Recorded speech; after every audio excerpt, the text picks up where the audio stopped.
30 जनवरी है, दिन सोमवार का है। बड़ा नाम आलोक राज, 1989 बैच के आईपीएस अधिकारी, लंबी सेवा बिहार में दी है। अब बड़ा इनका नाम की चर्चा रहती गई, लेकिन कुछ पॉजिटिव बात पूछूंगा। और निगरानी के ये डीजी हैं, इन्होंने 1 महीना के दौरान क्या क्या कार्य जो है पदभार ग्रहण करने के बाद किए, इस पर भी सवाल पूछूंगा। लेकिन शुरुआत करता हूं पढ़ाई लिखाई से। पारिवारिक पृष्ठभूमि, माता पिता क्या करते थे, परिवार में कौन कौन लोग हैं, क्या आलोक राज को आईपीएस ही बनना था, ये भी मैं पूछूंगा। डॉक्टर बन सकते थे, वैज्ञानिक बन सकते थे, एक आईएएस अधिकारी बन सकते थे। आलोक राज साहब नमस्कार, मेरे चैनल पर आपको। कहाँ के मूलतः रहने वाले हैं बिहार में? नौरंगी जी, मैं मूलतः मुजफ्फरपुर ज़िले का रहने वाला हूँ और पढ़ाई लिखाई पटना में ही हुई। मेरे पिताजी बिहार सरकार में प्लानिंग डिपार्टमेंट में कार्यरत थे, रिटायर हो गए और अभी मैं उनके साथ ही रहता हूँ। मेरी माताजी मगध महिला कॉलेज में सोशियोलॉजी के प्रोफेसर थीं, परंतु बहुत ही कम आयु में उनका सड़क दुर्घटना में उनकी मृत्यु हो गई। हम लोग 3 भाई और 1 बहन हैं और पटना में ही पिताजी के साथ में उनके मकान में कंकड़बाग में रहता हूँ। मुजफ्फरपुर से जुड़ाव तो जुड़ा होगा आपको, जीवन का बचपना मुजफ्फरपुर में बीता होगा?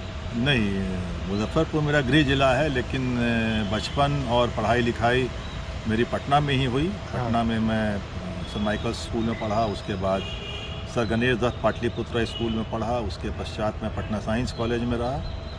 पटना साइंस कॉलेज से और उसके जियोलॉजी में पटना यूनिवर्सिटी से एमएससी किया, उसके बाद आईपीएस में सिलेक्शन हो गया और फिर उसके बाद से मैं बिहार में कार्यरत हूँ।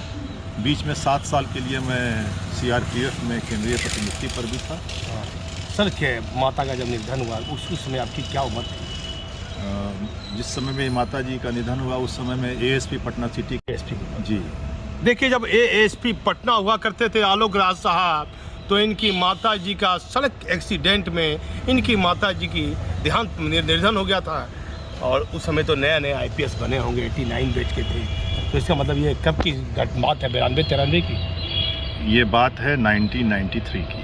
93 की ना? सॉरी 1992 की। 92 की बात है। 92 की बात। तो कौन आपके एसपी हुआ करते थे? ट्रेनिंग एसपी कौन थे आलोक? मैंने अपनी ट्रेनिंग पटना में की थी। उस समय हमारे सीनियर एसपी थे स्वर्गीय श्री अरुण चौधरी सर। हाँ। और जिस समय की ये घटना है, जब मेरी माताजी का स्वर्गवास हुआ था, तो उस समय मेरे सीनियर एसपी थे श्री अमरीक सिंह निमरान जी और उसके बाद स्वर्गीय श्री अनिल मल्लिक सर भी सीनियर एसपी रहे। तो इन लोगों के साथ मैंने एएसपी के रूप में काम किया। उसके बाद मैं प्रोन्नति पर सिटी एसपी रांची के पद पर पदस्थापित हो गया। कैसा रहा रांची में? किस साल की बात है रांची में? रांची में 1993 में गया था। 93 में। कि कब तक आए रांची में एसपी साहब? 1 वर्ष रहा। उसके बाद विभिन्न जिलों में और बीएमपी में काम करने के पश्चात मैं बेगूसराय में एसपी था 2004 में। वहाँ से केंद्रीय प्रतिनियुक्ति पर चला गया। 7 वर्षों तक केंद्रीय रिजर्व पुलिस बल में रहा, डीआईजी रहा, फिर आईजी रहा। उसके उपरांत मैं वापस बिहार आया 2011 में। उसके बाद से बिहार सरकार में हूँ और विभिन्न पदों पर राज्य सरकार ने मुझे पदस्थापित किया है। विभिन्न चुनौतियाँ मुझे दी गई हैं और 1 जनवरी 2023 से मैं पुलिस महानिदेशक निगरानी अन्वेषण ब्यूरो के पद पर हूँ। आलोक राज साहब लगातार 19 दिसंबर से पहले चर्चा में थी। बताया जाता है पुलिस महकमे की बात कीजिए तो आपके ससुर साहब डीएन साहब का यहीं से रिटायर किए, यहाँ निगरानी और सेशन ब्यूरो के आप डीजी के पद पर है। मैं आपको सौभाग्यशाली मानता हूँ, भाग्यशाली मानता हूँ कि जिनके आप परिवार के दामाद हैं, उसी पोस्ट पर आज आपको डीजी के पद पर है। चर्चाएं हैं, मेरा सवाल नहीं है, मैं सरकार के खिलाफ कोई सवाल नहीं कर रहा हूँ। आलोक राज का नाम बड़ी चला, मैंने खूब चलाया समाचार। 1 लाख पुलिसकर्मी की आवाज़ है, बिहार पुलिस कर्मी से मेरा चैनल जुड़ा हुआ है। सवाल करता है, मैं किसी के खिलाफ सवाल नहीं करता हूँ। चर्चा हुआ, आपके नाम की चर्चा चली। देखिए, पदस्थापन ये राज्य सरकार का निर्णय होता है और जैसा कि आपने कहा कि आप सौभाग्यशाली हैं, मैं निसंदेह सौभाग्यशाली हूँ कि जिस पद से मेरे आदरणीय ससुर जी, आदरणीय श्री डीएन साहब जी सेवानिवृत्त हुए, मैं उसी पद पर अभी पदस्थापित हूँ। जहाँ तक बिहार पुलिस के पुलिसकर्मियों का बात है, तो मैं उनको आपके चैनल के माध्यम से ये संदेश देना चाहता हूँ कि सभी बिहार के पुलिसकर्मी और पुलिस पदाधिकारी पारदर्शिता के साथ, ईमानदारी के साथ, संवेदनशीलता के साथ, निर्भीक होकर, निडर होकर अपने कार्यों को अंजाम दें। बिहार पुलिस से आम जनता को बहुत अपेक्षाएं हैं और मुझे लगता है कि बिहार पुलिस अच्छा काम कर रही है और आगे भी बिहार पुलिस अच्छा काम करती रहे। आलोक राज साहब का इंटरव्यू लेने का मेरा मेन कारण था, हर 26 साल में 26 जनवरी को पटना पटेल भवन आता हूँ, जो भी डीजीपी है मैं इंटरव्यू लेता हूँ। भले भट्टी साहब पत्रकारों के सवाल का जवाब नहीं देते हैं। 1 लाख पुलिसकर्मी ने मुझे 10,000 लोगों ने फ़ोन किया होगा। बड़े बड़े रिटायर्ड IPS अधिकारी ने कहा कि आप पत्रकार हैं और आप क्यों पक्षपात कर रहे हैं, आलोक राज साहब की जगह इंटरव्यू लीजिए। बिहार में लंबा सेवा उन्होंने दी है और आज देखिए संजोग है कि इनके ससुर जहाँ से थे वहीं आज ये DG है। क्या ये भावुक वाला क्षण है कहीं ना कहीं? नौरंगी जी, भावुकता भी है, गर्व भी है।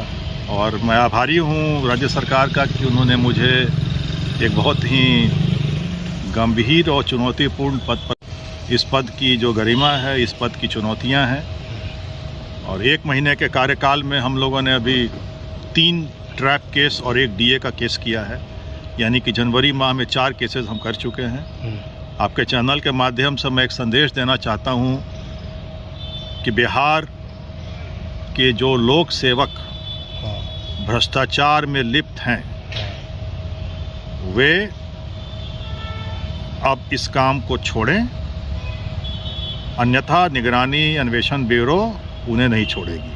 बड़ा खुलासा कर दिया। 1989 बैच के IPS हैं।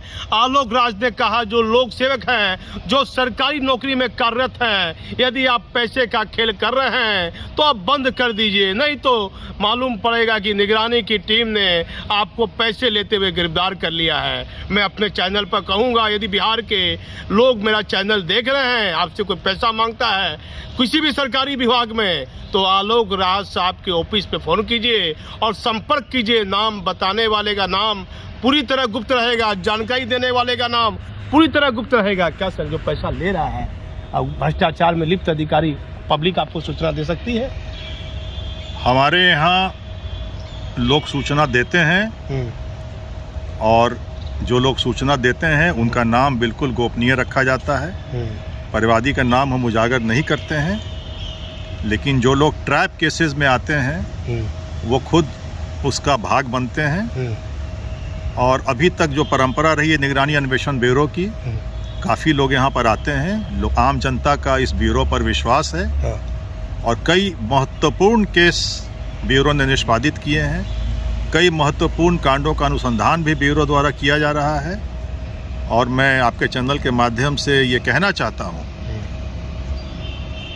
कि जो सरकारी योजनाएं हैं, जो राज्य सरकार की योजनाएं हैं और उनका लाभ आम जनता तक पहुंचना चाहिए। आम जनता को उन सरकारी योजनाओं का लाभ नहीं मिल रहा है और इसमें बीच में कोई लोक सेवक भ्रष्ट माध्यम से, भ्रष्टाचार के माध्यम से, अनैतिक माध्यम से उन लाभुकों को वंचित कर रहा है, वे सीधे हम लोग के पास आएँ, हम लोग निश्चित तौर पर कार्रवाई करें। सर, कोई ऐसा नंबर, मोबाइल नंबर, कोई टेलीफोन नंबर जो मेरे चैनल पर बता दे पब्लिक, जिस पर शिकायत करे, संपर्क करे? मैं नंबर, आप देखिएगा यहाँ हमारा बोर्ड लगा हुआ है। हाँ, उसमें भी देखिए नंबर आप देखें लिखा हुआ है। यहाँ भी बोर्ड पर नंबर लिखा हुआ है। हाँ। तो नंबर हमारा जो विजिलेंस थाना है उसका भी नंबर लिखा हुआ है। नंबर हम सब जगह डिस्प्ले कर रहे हैं। कोई सरकारी आदमी, कोई प्राइवेट आदमी आपको पैसा ले रहा है सर, तो वैसे आदमी को भी ट्रैप कर सकते हैं? प्राइवेट आदमी के लिए मुझे विधि का राय लेना होगा। प्राइवेट आदमी पर शायद जब तक वो सरकारी विभाग से संबंधित नहीं है तो मुझे उसके बारे में विधिक राय लेनी होगी। सरकारी कर्मचारी डायरेक्ट आजकल पैसा नहीं ले रहे हैं, किसी प्राइवेट आदमी को रख लेते हैं? नहीं, वो तो बिल्कुल मेरे दायरे में है ना, क्योंकि वो सरकारी कर्मचारी का एक तरह से एजेंट हो गया। हाँ। वो प्राइवेट है लेकिन वो सरकारी कर्मचारी के एजेंट के रूप में काम कर रहा है। उसको पकड़ सकते हैं? बिल्कुल पकड़ सकते हैं और वो हमारे अनुसंधान के दायरे में है। एक अहम सवाल मेरा रहेगा आलोक राज साहब जी, इतने जिले में आप SP रहे, कुछ यादें किस जिले से आपकी जुड़ी हुई जहाँ आपने कुछ ऐसा काम किया हो आम जनता को न्याय देने में, वहाँ के कोई बड़े अपराधी को गिरफ्तार किया हो, एक पिक्चर बना दी अमित लोढ़ा ने, और मुझे बड़े बड़े आईपीएस ने कहा कि भाई इतना बड़ा अपराधी नहीं था ये, लेकिन आप में भी तो एक से एक अपराधी पकड़े होंगे। कभी कोई फिल्म नहीं बनाई, कभी कोई सोशल मीडिया में आप चर्चा में नहीं रहते हैं, अपने आप को बहुत मैंने रिक्वेस्ट करने के बाद आप मुझे इंटरव्यू दे रहे हैं। मैं जानता हूँ मैंने बहुत रिक्वेस्ट आपसे की है, कुछ ऐसा काम बताइए जो एसपी रहते हुए आपने किया हो। देखिए, मैंने अपने करियर का शुरुआत मैंने एएसपी पटना सिटी के तौर पर किया, और उस दौरान एंटी क्राइम वर्क के लिए काफ़ी प्रशंसा मेरी हुई। और उस दौरान मैंने आपराधिक मुठभेड़ में 4 अपराधियों को मारा। ये महामहिम राष्ट्रपति जी द्वारा पुलिस वीरता पदक भी मुझे मिला, पुलिस मेडल फॉर गैलेंट्री मिला। किस साल में सर? ये 1994 की बात है। 1994। उसके उपरांत जब मैं CTSP रांची था तो उस समय भी एंटी क्राइम वर्क में और काफ़ी ऑर्गेनाइज क्राइम में काम करने का अवसर मिला, काफ़ी मेरी सराहना हुई। SP के तौर पर भी मैं गुमला में रहा, वेस्ट सिंहभूम में रहा, हजारीबाग में रहा, देवघर में रहा, सीतामढ़ी में रहा, बेगूसराय में रहा। तो वहाँ भी एंटी क्राइम वर्क के लिए, सोशल कम्युनल हार्मोनी के लिए, और कई ऐसे मौके आए जब राज्य सरकार के विभिन्न पदाधिकारियों द्वारा, सीनियर्स द्वारा मुझे प्रशंसा पत्र प्राप्त हुआ। फिर CRPF में मैं 7 साल रहा। 7 साल में DG CRPF द्वारा 4 बार DJ डिस्क भी मिला। अभी तक के कैरियर में मुझे 3 बार महामहिम राष्ट्रपति जी द्वारा पदक मिल चुका है, पुलिस वीरता पदक, उसके बाद सराहनीय सेवा पदक एवं उत्कृष्ट सेवा पदक। 3 बार राष्ट्रपति पुरस्कार मिल चुका है आलोक राज साहब को। 1989 बैच के IPS अधिकारी हैं और कहीं न कहीं भावुक हैं। कई बातों का जवाब देने से पहले मुझे कहा कि मत ऐसा कोई सवाल पूछिएगा जो सरकार के खिलाफ जाए, लेकिन लोगों की तमन्ना है एक एक पुलिसकर्मी, बड़े बड़े IPS अधिकारी जो CBI में काम किए हैं, वह कहें मुझे कि आलोक राज से बात आप कीजिए और आलोक राज से पास जाइए। मेरे पास ना कोई टेलीफोन नंबर, ना मेरे पास कुछ ऐसा था, लेकिन फिर भी मैं इनसे रिक्वेस्ट किया, सर मुझे आप कुछ बताइए कि आखिर मैं कैसे, आप लोग जानेंगे, पुलिसकर्मी कैसे जानेंगे। सर, काफ़ी लोगों के मन में धारणा थी कि DGP आलोक राज साहब बनेंगे, पूरा लोग चलने लगा, पूरे बड़े बड़े IPS मुझे कहने लगे राज्य सरकार ने आपको निगरानी का DG बना दिया, लेकिन आपके मन में क्या चल रहा था आलोक राज साहब?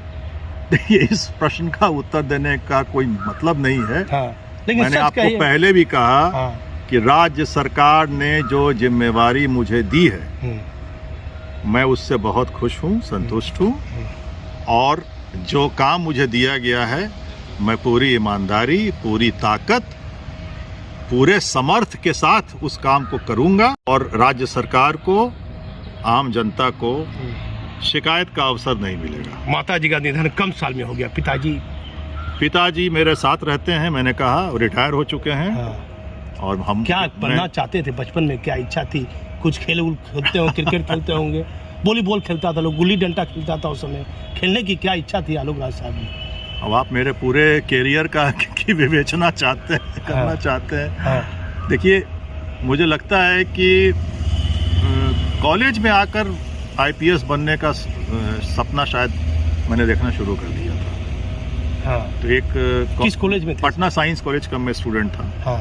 तो कॉलेज में आने के बाद मुझे मेरे अंदर ख्वाहिश हुई थी कि मैं IPS में बनूं, और रैंक मेरा ऐसा था कि यदि मैं चाहता तो मुझे इंडियन फॉरेन सर्विस मिल जाता, भारतीय विदेश सेवा मुझे मिलता, लेकिन मैंने इंडियन फॉरेन सर्विस का चयन नहीं किया, क्योंकि मेरी इच्छा थी कि मैं अपने राज्य में रहकर अपने राज्य के लोगों की सेवा करूं, यहाँ के लोगों को न्याय दिला सकूं। इसीलिए मैंने इंडियन पुलिस सर्विस चुना, और मैं बिहार अपने गृह कैडर में मैं आया, यहाँ मैंने काम किया, और मुझे खुशी है कि मैं पूरे कैरियर में मुझे काफ़ी चुनौतियों का। जब IPS में चयन हो गया तो कैसा लगा? माता पिता ने क्या कहा, कैसा महसूस किए? जब IPS में चयन हुआ तो स्वाभाविक है कि बहुत अच्छा लगा। हाँ। माता पिता गौरवान्वित महसूस किए। मेरी माँ शिक्षिका थी। हाँ। प्रोफेसर थी। पिताजी सरकारी सेवा में थे। तो बहुत अच्छा लगा सबको, सब लोगों को बहुत गर्व। माँ की याद आती है कि नहीं आलोक राज साहब? माँ तो ऐसी चीज़ होती है कि आदमी माँ को भूलता ही कब है इंसान जो माँ की याद करेगा। हाँ। माँ तो हर दिन मेरे साथ है, और हर दिन उनकी याद आती रहती है, हर दिन उनसे कुछ ऐसा आशीर्वाद प्राप्त करता हूँ। बचपन का कुछ ऐसा पल जो माँ के साथ यादगार रहा हो? माँ के साथ बहुत सी यादें हैं, पिताजी के साथ तो मैं रह ही रहा हूँ। तो ऐसा क्या कम समय में एक्सीडेंट में माँ डेट कर हाँ, गई। अब वो तो मानती होगी 3 भाई आप हैं, कुछ और नाम भी था? हाँ, मेरे घर का नाम है बबलू। बबलू, तो माँ बबलू करके बुलाती थी? हाँ बिल्कुल, बबलू करके बुलाती थी। क्या खाना पसंद करती थी? माँ को क्या बोलते थे आपकी माँ, मुझे बना के दो? हम लोग माँ को अम्मा बोलते थे। अम्मा बोलते थे, जैसे अल्पसंख्यक परिवार में बोलते हैं। हाँ, मतलब नहीं, बिहार में भी लोग माँ को अम्मा बोलते हैं। हमारे हिंदू परिवार भी बोलते हैं, मुस्लिम परिवार भी बोलते हैं। हम लोग माँ को अम्मा कहते थे और पिताजी को पापा कहते थे। माँ की टीचर में नौकरी बहुत पहले हुई थी? माँ मेरी लेक्चरर थी, सोशियोलॉजी की प्रोफेसर थी। पटना यूनिवर्सिटी थी, मगध महिला कॉलेज। तो 1900 जिस समय ये एक्सीडेंट हुआ तो कॉलेज से घर जा रही हूँ? नहीं, वो पिताजी के साथ मेरे एक रिलेटिव को देखने के लिए जा रही थी हॉस्पिटल PMCH में। हाँ। वहाँ से लौटने के क्रम में ये घटना घटी थी। चलिए उसके बारे में क्या बात करें, आप मेरे खेल के बारे में पूछ रहे थे। तो मैं क्रिकेट का खिलाड़ी रहा। हाँ। और क्रिकेट कमेंटेटर भी मैं रहा। Ranji trophy, Duleep trophy, Deodhar trophy का मैंने कमेंट्री भी किया। इसके बाद बिहार क्रिकेट संघ का मैं उपाध्यक्ष भी रहा करीब 7 साल तक। हाँ। और अब मैं क्रिकेट से जुड़ा हुआ नहीं हूँ। उस दौरान मैं महिला क्रिकेट से भी जुड़ा रहा। बिहार महिला क्रिकेट संघ का अध्यक्ष भी रहा। और वर्ष 2000 में जब भारतीय महिला क्रिकेट टीम न्यूजीलैंड में वर्ल्ड कप खेलने गई थी, तो मैं उस टीम के साथ प्रशासक के रूप में भी गया था न्यूजीलैंड। तो मेरा खेल में मेरा एक एक्सपोजर था क्रिकेट के प्रति। कमेंट्री भी मैंने किया और मैं खेलता भी था थोड़ा बहुत, साधारण रूप से। गुरु का नाम बताइए जिसको पढ़ाया लिखाया आपने, बचपन में बड़ी आपको पिटा भी हो, डंडा से मारा भी हो, छड़ी से लगाया भी हो, तो गुरु का नाम बताइए। सभी गुरु मेरे लिए आदरणीय हैं। हाँ। और अब किसी गुरु को मैं क्यों याद करूँ, जो याद हो, याद पल होता है बचपन। लेकिन हमारे, चूँकि मैं एक शिक्षिका का पुत्र हूँ, मैंने कहा, तो जितने भी मेरे गुरुजन हैं सभी को मैं नमन करता हूँ, सभी को प्रणाम करता हूँ। उनके कारण मैं यहाँ तक पहुँचा हूँ। और आज भी मैं गुरु के साथ हूँ। वर्ष 2011 में जब मैं बिहार लौट के आया, तो दिसंबर 2011 से मैंने विधिवत हिंदुस्तानी शास्त्रीय संगीत की शिक्षा शुरू की, वोकल क्लासिकल म्यूज़िक में। और मैंने अपने ज़िंदगी के दूसरे अध्याय शुरू किया मैंने, और मैंने गायन क्षेत्र में शिक्षा प्राप्त करनी शुरू की। और 2000 लेकर ये सफ़र चल रहा है। अभी 2023 का शुरुआत हो गया। इतने वर्षों में मैंने गायन के क्षेत्र में मैंने बहुत मेहनत किया। मेरा 4 गायन एल्बम अभी रिलीज़ है। कोई ऐसा टॉप मोस्ट 2017 में मैंने साईं बाबा के भजनों का एक एल्बम किया, साईं अर्चना, जो T सीरीज़ ने रिलीज़ किया। उसके बाद मैंने देश के विख्यात गीतकार और कवि पद्म भूषण डॉक्टर गोपाल दास नीरज की कविताओं पर आधारित मैंने एक एल्बम किया, नीरज के गीत, वो भी T सीरीज़ ने रिलीज़ किया। इसके बाद मैंने हिंदी गज़लों के सम्राट दुष्यंत कुमार जी की गज़लों पर आधारित मैंने एक एल्बम किया, दुष्यंत कुमार की गज़ल। इसके बाद गत वर्ष मैंने कबीर दास की भजनों का एक एल्बम किया, कबीर भजन। ये सभी एल्बम T सीरीज़ ने रिलीज़ किए हैं। दुष्यंत कुमार की गज़ल मैंने खुद रिलीज़ किया। बाकी तीनों एल्बम T सीरीज़ का रिलीज़ है और ये सभी YouTube पे उपलब्ध हैं। पूजा पाठ पर भरोसा करते हैं, पूजा पाठ, भगवान के प्रति आस्था? भगवान के प्रति आस्था मेरी है, अध्यात्म में भी मेरी रुचि है। जैसा कि मैंने कहा कि मैंने साईं बाबा का एक भजन गाया हूँ। वैसे बहुत बड़ा पुजारी मैं अपने आप को नहीं मानता हूँ, लेकिन जब मौका मिलता है तो मैं अवश्य प्रभु की आराधना करता हूँ, ईश्वर की स्तुति। कोई ऐसा एक दोस्त जो बचपन से लेकर आज तक कहीं ना कहीं आपको याद में है, याद में जुड़ा हुआ रहा, साथ में पढ़ाई किया? कई ऐसे दोस्त हैं जो साथ में पढ़े और अभी भी साथ में हैं। कई बचपन के दोस्त हैं जो कहीं मिल जाते हैं। तो इस मामले में बड़ा सौभाग्यशाली हूँ कि अभी तक मेरे जीवन में गुरुजी हैं जो अभी भी सप्ताह में एक दिन आते हैं, मुझे संगीत की शिक्षा देते हैं। कई मेरे अच्छे दोस्त हैं जो कॉलेज के दिनों से मेरे दोस्त हैं और आज वो अपने क्षेत्र में अच्छा कर रहे हैं। जो मेरे साथ कॉलेज में पढ़ते थे वो शिक्षण के क्षेत्र में अच्छा कर रहे हैं। आज वो अपने कॉलेज में अपने विभाग में विभागाध्यक्ष हैं तो इस प्रकार से मैं पटना विश्वविद्यालय से भी जुड़ा हुआ हूँ। साईं बाबा का एक भजन सुनूंगा, लेकिन उससे पहले एक दूरभाष नंबर जो बिहार की आम जनता के लिए जरूरी है। कोई सरकारी कर्मी और सरकारी कर्मी का कोई प्राइवेट एजेंट यदि पैसा मांग रहा है किसी के नाम पर, भ्रष्टाचार के नाम पर काम कराने के लिए, तो आप इस नंबर पर फ़ोन कर सकते हैं। आप इनके द्वारा फ़ोन करने पर, शिकायत करने पर आपका नाम गुप्त रखा जाएगा और उचित कानूनी कार्रवाई की जाएगी। सर, नंबर बताया जाए। रिश्वत मांगने से संबंधित कोई भी शिकायत कार्यालय अवधि में ब्यूरो के टोल फ्री नंबर, ये नंबर टोल फ्री है, 0612 कोड हो गया पटना का नंबर, कृपया लिखेंगे 221503 221530 221532 221536 221537 299752 221534। इसके अतिरिक्त मोबाइल नंबर 7765953261। आप इन किसी में से किसी भी नंबर पर या मोबाइल नंबर पे आप शिकायत दर्ज कर सकते हैं। मैं इसका चित्र भी आपके इस पर दे देता हूं कैमरे पर, ताकि आपको प्रसारित करने में आसानी हो। फिर भी कोई आदमी यदि आपसे व्यक्तिगत मिलना चाहे कि आलोक राज साहब से मिलकर कोई बड़ी बताना है, कोई बड़ा पैसा मांग रहा है, बड़ा कोई खेला कर रहा है, कोई अधिकारी मिलके, तो क्या वो आपसे मिल सकता है? मैंने अपने ये 33 साल के पुलिस कैरियर में मेरा दरवाज़ा हमेशा जनता के लिए खुला रहा। वो पहले भी खुला हुआ था, आज भी खुला हुआ है। मैं प्रतिदिन कार्यालय में दिन भर रहता हूँ। आपने देखा मैं लंच में भी घर नहीं जाता हूँ। ऑफिस आम जनता कभी भी कार्यालय अवधि में आकर मुझसे कोई भी मिल सकता है। सिर्फ एक स्लिप दे देना है, उसकी पहचान गोपनीय रहेगी। वो आकर अपनी समस्या मुझे बताए और आपको यकीन होना, मैं दिलाना चाहता हूँ कि आज भी 2-3 लोग आकर मुझे मिले हैं और अपने कंप्लेंट लाकर दिए हैं। तो क्या सर, वैसे लोगों को जो पैसा मांग रहे हैं, क्या वैसे लोगों पर मजबूती से कार्रवाई होगी? मैंने आपसे क्या कहा नौरंगी जी? हाँ।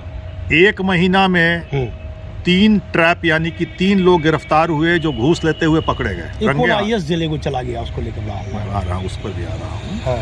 3 लोग गिरफ्तार हुए जो रिश्वत लेते हुए पकड़े गए। 3 लोग किसकी जगह से सर? एक पहला केस हुआ सहरसा से, दूसरा हुआ आरा में और तीसरा हुआ पूर्णिया में। इसके अलावा दरभंगा में एक DA केस हुआ। हाँ। जहाँ पे रेड किया हम लोगों ने, तो उस दिन 26 लाख नगद रुपया बरामद हुआ। 26 लाख जी। हाँ। तो इस तरह से, और ऐसा नहीं है कि ये पहली बार हो रहा है। मेरे पहले जो पूर्वाधिकारी मेरे थे यहाँ, ADG सुनील कुमार झा जी, उनके समय में भी लगातार निगरानी ने काम किया है, लगातार ट्रैप केस हुआ है, लगातार DA केस हो रहा है। तो निगरानी अन्वेषण ब्यूरो ने बहुत अच्छा काम किया है, अच्छा ट्रैक रिकॉर्ड यहाँ का है और आगे भी ये अच्छा काम होता रहेगा। ऊपर से भाग्यशाली आप इसे मानिए या मानिए कुदरत ने भाग्य पर लिख दिया हो। दामाद जिस घर से है उस घर के पिताजी उसी जगह DG, आलोक राज साहब भी उसी जगह DG। इसको किस रूप में लीजिएगा? ये तो मुझे लगता है कि आशीर्वाद है। हाँ। ये तो आशीर्वाद है और मुझे प्रेरणा भी मिल रही है कि मैं अच्छा काम कर सकूं। और जिम्मेदारियां बढ़ेगी आपकी। जिम्मेदारियां तो हैं, आगे बढ़े। जो जिम्मेदारियां मिलेंगी उससे बखूबी उसका निर्वहन किया जाएगा।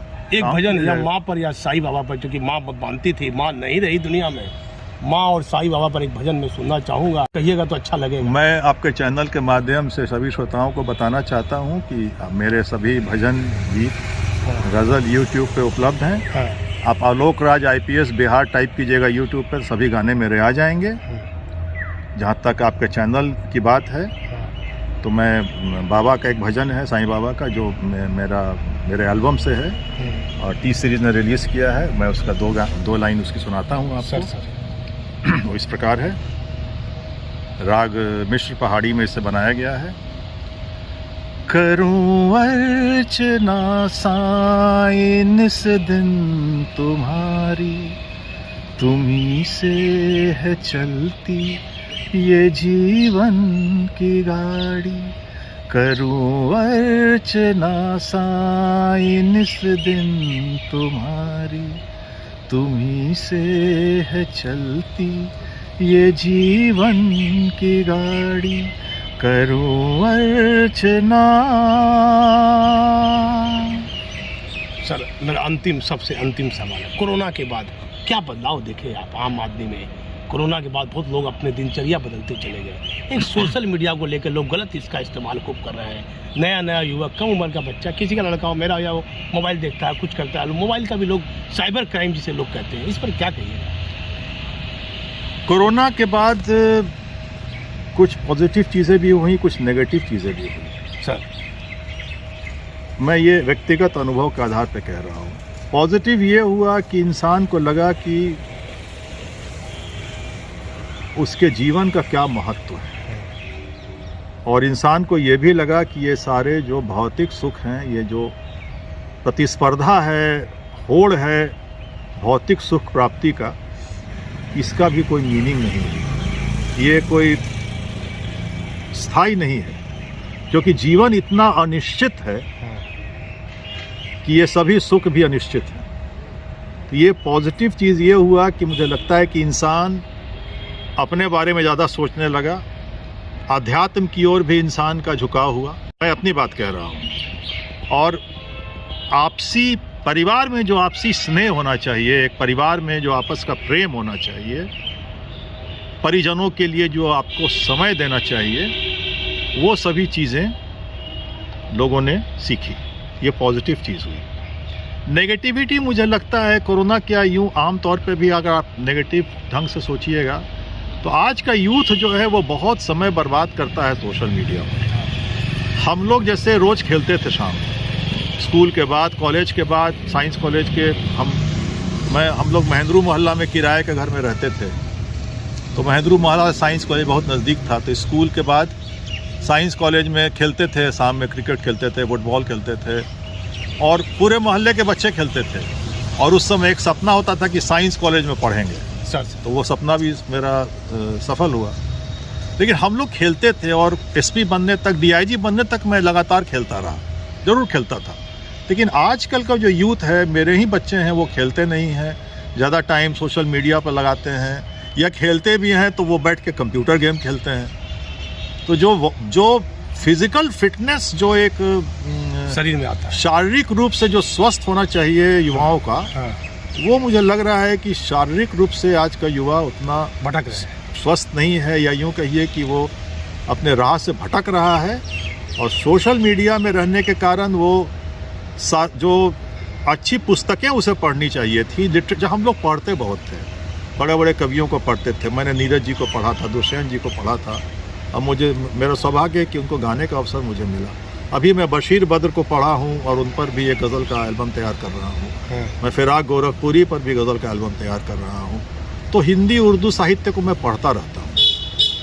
लेकिन आज का युवा है, वो कोई भी चीज़ पूछने पर वो गूगल बाबा की ओर देखता है, वो लिटरेचर नहीं पढ़ रहा है, अच्छी पुस्तकें नहीं पढ़ता है। तो मेरा ये मानना है कि अच्छा व्यक्तित्व होने के लिए साहित्य, अच्छे साहित्य की पढ़ाई ये बहुत आवश्यक है। अच्छा नागरिक बनने के लिए, एक देशभक्त इंसान बनने के लिए ये बहुत ज़रूरी है कि हम अच्छा साहित्य पढ़ें, अच्छी पुस्तकें पढ़ें, महापुरुषों की जीवनी पढ़ें, और उनके आदर्शों को अपने जीवन में आत्मसात करें। 2 सवाल मेरा रहेगा। निवरान साहब से मेरा भी जुड़ाव रहा, पटना एसएसपी रहे, भागलपुर आईजी भी रहे, और हमारे हरियाणा के रहने वाले निवरान साहब, अमरीक सिंह निवरान साहब, कैसे लगे अमरीक सिंह निवरान के साथ आप सब काम किए, आपके सीनियर रहे, कैसा लगा?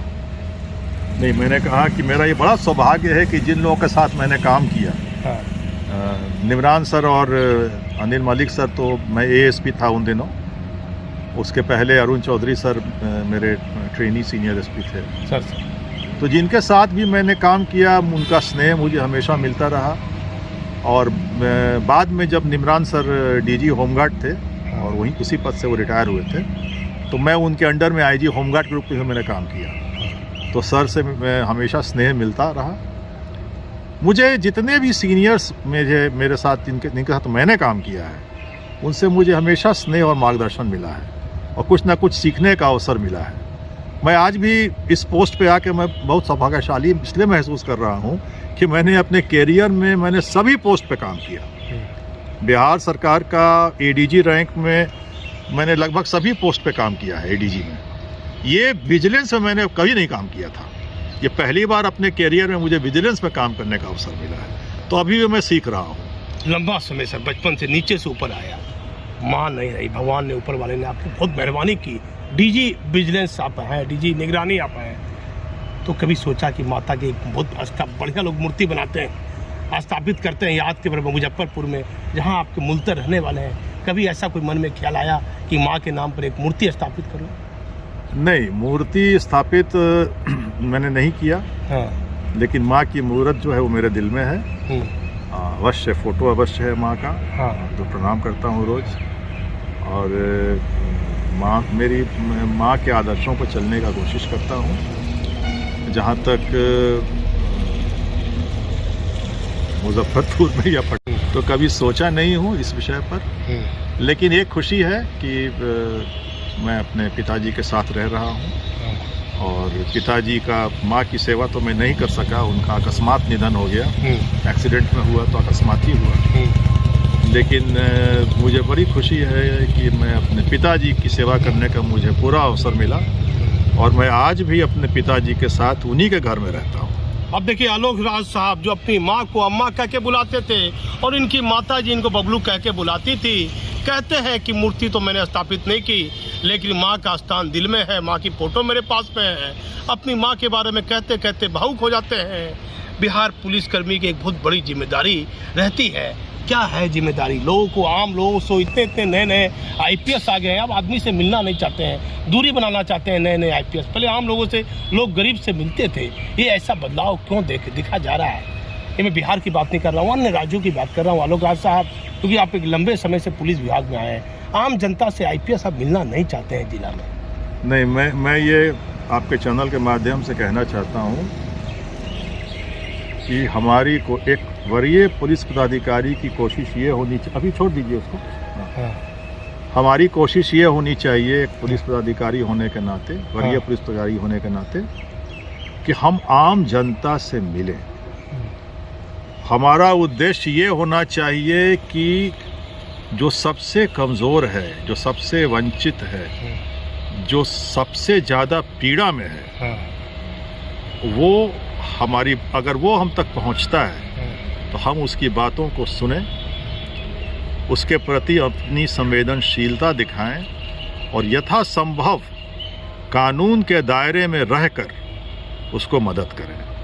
क्योंकि यदि हम आम जनता से नहीं मिलेंगे तो हम वास्तविकता से कट जाएंगे, और यदि वास्तविकता से हम कट जाएंगे तो हम धरातल से कट जाएंगे। एक सफल पुलिस पदाधिकारी वह है जो मिट्टी से जुड़ा हुआ है, जो वास्तविकता से जुड़ा हुआ है, जिस तक आम जनता, जिसके पास आम जनता पहुंच सकती है, जो आम जनता की दर्द और पीड़ा को समझता है।